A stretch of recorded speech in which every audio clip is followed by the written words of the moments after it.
Good morning everyone, कैसे आप सब। मैं रोहित, आप देख रहे हैं रोहित चैनल। और जैसे कि आपको पता है, रेफ्रिजरेशन एंड एयर कंडीशनिंग का ही हमारा टॉपिक रहता है। और रोहित यूट्यूब चैनल के ऊपर आपको theoretical, practical, HVAC knowledge in सब की आपको वीडियो मिलती रहती है। तो आज मैं आपके सामने एक छोटा सा टॉपिक लेके आया हूँ। वीआरएफ क्या होता है, कैसे काम करता है, कैसे इसकी साइकिलिंग होती है, कैसे इसको यूज किया जाता है, कैसे इसकी कॉपर पाइपिंग होती है और कैसे हम इसके द्वारा बिजली बचत भी कर सकते हैं। तो इससे क्या होता है, आज के टाइम में एक बहुत ही टेक्निक बोल सकते हैं या बहुत ही ज़रूरतमंद बोल सकते हैं इस टेक्निक को, जिसके कारण मैं इसके ऊपर वीडियो बना रहा हूँ। तो आई होप कि मेरे द्वारा वीडियो बनाई गई आपको अच्छी लगती है। तो वीडियो को प्लीज़ कंप्लीट वॉच करके कमेंट बॉक्स में जरूर लिखें आपको मेरे द्वारा अगर वीडियो बनाई गई है वो कैसी लगती है, कैसा आपका फीडबैक रहता है, ताकि मैं और इसके ऊपर काम कर सकूँ। चलिए हम स्टार्ट करते हैं हमारी आज की वीडियो। वी या वी कैसे काम करता है। सबसे पहले अगर हम बात करें तो वी होता क्या है। वी की फुल फॉर्म होती है वेरिएबल रेफ्रिजरेंट वॉल्यूम। इसको स्टार्ट किया था डाइकिन ने 1982 में। ठीक है, और इसकी अगर हम बात करें तो क्या होता है इसके अंदर, ये एक टेक्निकल या एक मॉडर्न टेक्निक होती है और इसका यूज हम एसी सिस्टम में करते हैं। इसका मेन रीज़न क्या है कि जो अपना सिस्टम है उसको ठंडा करने के लिए, कि गैस का जो फ्लो है उसको कंट्रोल करने के लिए, या ज़रूरत के हिसाब से जहाँ पे हमें गर्मी लग रही है और वहीं की क्या हो कूलिंग हमें प्राप्त हो, बाकी एसी बंद रहे, ऐसा हमने एक सिस्टम डेवलप किया है। मतलब अगर हम इसके वीआरवी का रिजल्ट लेके चलें कि ज़रूरत के अनुसार कूलिंग होनी चाहिए, एक आउटडोर के साथ कई इंडोर यूनिट कनेक्ट हो जाएं और साथ में पावर की बचत भी होती रहे, बिजली की बचत भी होती रहे, ये भी हमारा मेन कॉन्सेप्ट है। लेकिन कई बार एक वर्ड आ जाता है, वीआरवी है या वीआरएफ है। तो जो इसकी शुरुआत की थी वो डाइकिन ने की थी, तो डाइकिन ने इसका नाम दिया था वीआरवी। तो अदर कंपनी, अदर प्लेटफॉर्म या अदर कोई भी सोर्स वी वर्ड यूज नहीं कर सकता है। केवल डाइकिन ही ऐसी है जो वी यूज कर सकता है। अगर कोई आपसे पूछे तो इसका आप सीधा सीधा ये आंसर दे सकते हो और वो आंसर बिल्कुल भी गलत नहीं होगा। चलिए अब सेकंड में हम बात करते हैं वी क्या होता है। वी की फुल फॉर्म होती है वेरिएबल रेफ्रिजरेंट फ्लो। मतलब कि जो हमारा रेफ्रिजरेंट है उसको कम ज़्यादा करके या उसके फ्लो को कंट्रोल करने के लिए जो यूनिट है उसको हम क्या बोलते हैं, वेरिएबल रेफ्रिजरेंट फ्लो बोलते हैं। तो जैसे कि मैंने बताया कि डाइकिन की शुरुआत की, तो अदर कंपनी इसको वीआरएफ का नाम देती हैं। ठीक है, इसके साथ हम 64 इंडोर यूनिट कनेक्ट कर सकते हैं एक आउटडोर के साथ, और हीट रिकवरी, या ये बोल सकते हैं हम कि ज़्यादा हीट रिकवरी भी कर सकते हैं और लार्ज डक्ट एरिया भी नहीं चाहिए। इसके द्वारा हम मेन प्रॉपर्टी क्या देख सकते हैं कि क्या होता है कि जो हमने सिस्टम लगाया है उसको, सिस्टम को यूज कैसे करना है, कैसे उसके ऊपर काम करना है और कैसे हम क्या कर सकते हैं, कूलिंग कर सकते हैं, और साथ में जो हमारा आउटडोर यूनिट जो हमने जो वीआरवी सिस्टम लगाया है वो कैसे काम कर सकता है। तो आगे हम बात करेंगे वीआरवी वर्किंग प्रिंसिपल के बारे में, एंड इसकी कूलिंग कैसे होती है, इसकी कॉपर पाइपिंग, और रेफनेट कैसे यूज होता है और इसकी कॉपर पाइपिंग को कैसे स्ट्रक्चर दिया जाता है, उनके बारे में। चलिए स्टार्ट करते हैं हम थोड़ा सा और आगे वीआरवी वर्किंग प्रिंसिपल। तो स्टार्ट करते हैं हम वीआरवी वर्किंग प्रिंसिपल। देखिए सबसे पहले आपको पता है, चाहे हमारा वीआरवी हो, फ्रिज हो, एसी हो, वाटर कूलर, कुछ भी हो, हमारी जो रेफ्रिजरेशन साइकिल है वो same as it is work करेगी। Compressor, condenser, expansion valve, operator coil. ठीक है, ये हमारी साइकिल के मेन कंपोनेंट हैं, मेन पार्ट हैं, और ये हमेशा लगे रहेंगे चाहे हमारा कोई भी हमारा सिस्टम हो। ठीक है, अब जो हमारा वीआरवी होता है, वीआरवी के अंदर क्या होता है, इन्वर्टर कंप्रेसर होता है। इन्वर्टर कंप्रेसर का मतलब क्या होता है, ये नहीं होता कि इन्वर्टर से चलता है। इन्वर्टर कंप्रेसर का मतलब ये होता है जो इसकी स्पीड होती है वो वेरिएबल होती रहती है।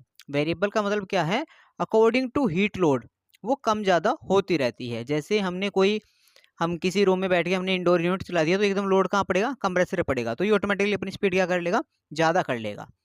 ठीक है, और जैसे हमने यूनिट बंद कर दी तो इसकी जो स्पीड है वो कम हो जाएगी। दूसरा होता है zoned HV system. Zoned HV system क्या होता है, divide building into multiple heat coil area.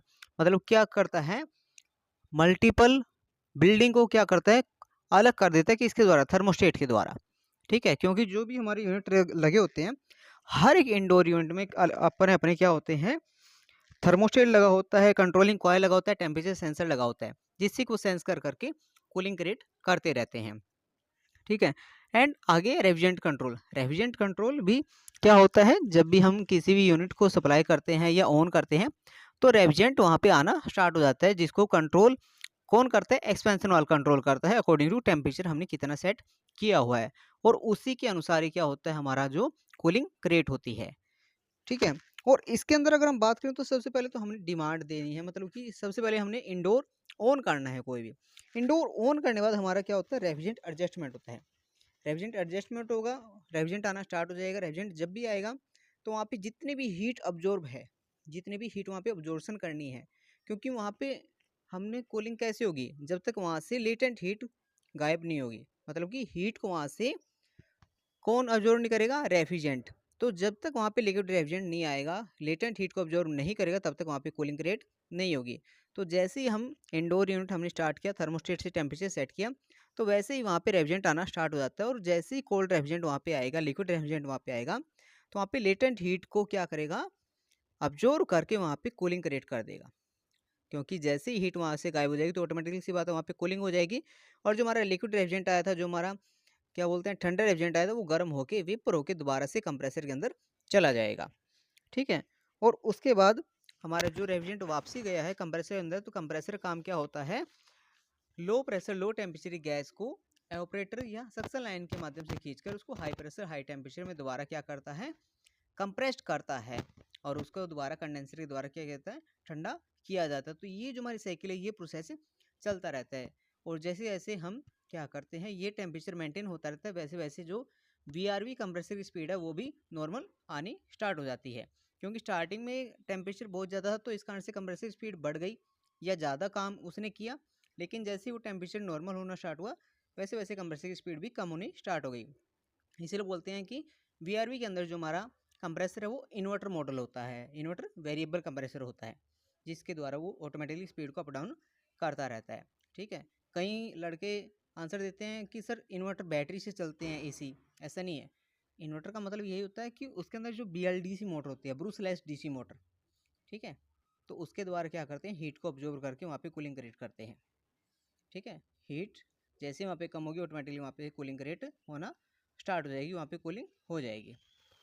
चलिए आगे हम बात करते हैं रेफिनेट यूज एंड फंक्शन के बारे में। रेफिनेट एक कॉपर पाइप होता है। इसके द्वारा क्या होता है, जो भी हमारी यूनिट होती है वीआरवी के अंदर, जैसे वीआरवी के अंदर 64 इंडोर यूनिट लगाए गए हैं, तो उनको कनेक्ट कैसे करें, उनकी कॉपर पाइपिंग को कनेक्ट करने के लिए हम रेफिनेट का यूज करते हैं। एक छोटी सी डेफिनेशन के रूप में देखते हैं। रेफिनेट जॉइंट एक विशेष प्रकार की कॉम्बर की फिटिंग होती है, जिसका उपयोग वीआरवी वीआरएम में कंडीशनिंग सिस्टम में यूज किया जाता है। ये एक बाहरी यूनिट को इंडोर यूनिट तक रेफ्रिजरेंट के फ्लो को कंट्रोल करने के लिए इसका यूज किया जाता है। देखिए सीधी सी मैं आपको एक छोटा सा एग्जांपल लेके चलूंगा। अगर भाई हमारे वीआरवी के अंदर 10 इंडोर यूनिट लगे हैं और एक आउटडोर यूनिट है, तो हमें वहाँ पे रेफिनेट जो यूज होंगे, वहाँ पे 9 रेफिनेट यूज होंगे। उनका रीजन क्या है यूज करने का, देखो सबसे पहले मान लो हमारी बैक साइड में एक टीआर की यूनिट लगी है, उसकी पाइपिंग आई है हाफ की एंड क्वार्टर की, तो उस पाइपिंग को इसके अंदर कनेक्ट करके दूसरे इंडोर को उसके साथ कनेक्ट किया जाता है। तो ऐसे कर करके हम बाकी की जो 8 इंडोर है 9 इंडोर है उनको भी कनेक्ट कर देंगे, और लास्ट में एक सक्शन एंड डिस्चार्ज पाइप जाएगी कहाँ पे, आउटडोर में। ठीक है। और पूरी पाइपिंग इसके द्वारा कंट्रोल की जाती है, ज्वाइंट की जाती है, जिससे कि हम जब भी इंडोर को सप्लाई देते हैं तो रेफ्रिजरेंट के द्वारा रेफ्रिजरेंट के फ्लो होता रहता है। ठीक है। और हर एक इंडोर यूनिट पे अपनी ही कंट्रोलिंग होती है, अपना ही टेम्परेचर सेंसर लगा होता है, अपनी ही क्या होती है, सप्लाई होती है, जिससे कि कोई भी दिक्कत ना आए टेम्परेचर को कंट्रोल करने में या रिमोट के द्वारा टेम्परेचर को अप डाउन करने में। ठीक है। तो इसके द्वारा ही हम क्या करते हैं, पूरी कॉपर पाइपिंग को कनेक्ट करते हैं रेफिनेट के द्वारा, जिससे कि हमारा जो रेफ्रिजरेंट है वो प्रॉपर तरीके से चलता रहे।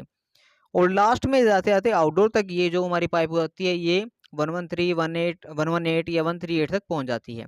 तो इस प्रकार से होता है, क्योंकि हमारा जो एक टीआर होता है उसकी को हाफ एंड क्वार्टर थी। तो उस प्रकार से हम क्या करते हैं, जो इंडोर यूनिट है सबकी पाइपिंग को कनेक्ट करते रहते हैं रेफिनेट के द्वारा, और लास्ट में उसको आउटडोर तक लेके जाते हैं। तो इस प्रकार ये वीआरवी या वीआरएफ का सिस्टम था, जिसको मैंने समझाने की कोशिश की। तो प्लीज़ वीडियो को लाइक एंड शेयर जरूर करें। Thank you.